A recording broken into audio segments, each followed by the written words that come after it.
we need relevant witnesses to what happened.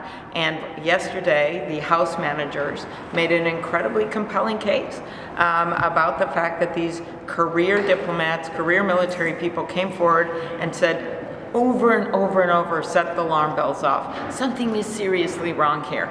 You have a president that is putting his partisan and his political and his private interest in front of our country's interests. And that was the case they made. And I was just shocked that our Republican colleagues, some of them are looking down at their shoes. They know very well.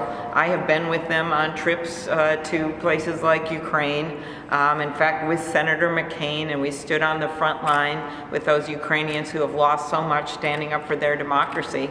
And how can they be on the side of saying, oh, it's okay to sell out Ukraine in front of the world while Vladimir Putin is watching? That just doesn't seem to me where they are in their course. And I guess the time will tell whether or not they want to get to the bottom of what happened here. It was quite a 48 hours. I started in a blizzard in Iowa and ended up leaving there with the endorsement of the New York Times and the Quad City Times, and we had huge events even in the middle of icy snowstorms, and we are on a surge, there's no doubt about it, with some bigger and bigger polls, including in New Hampshire.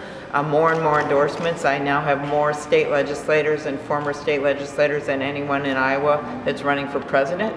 And so I just have to hope that that kind of grassroots campaigning is going to last. I am used to going, practically 24/7, town hall after town hall, answering questions, and then all of a sudden you're on like a digital detox. You're sitting in there, you can't, look at your phone, you can't communicate really, and you are in there, and I have a lot of friends in the Senate, that helps, and I sit with a bunch of my friends of Sherrod Brown and Bob Casey and John Tester and Chris Coons in that back row.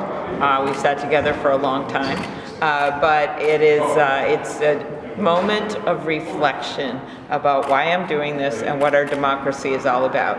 And there is a relation here, because this hearing, just like my quest to become president, is about a decency check. It is about a patriotism check.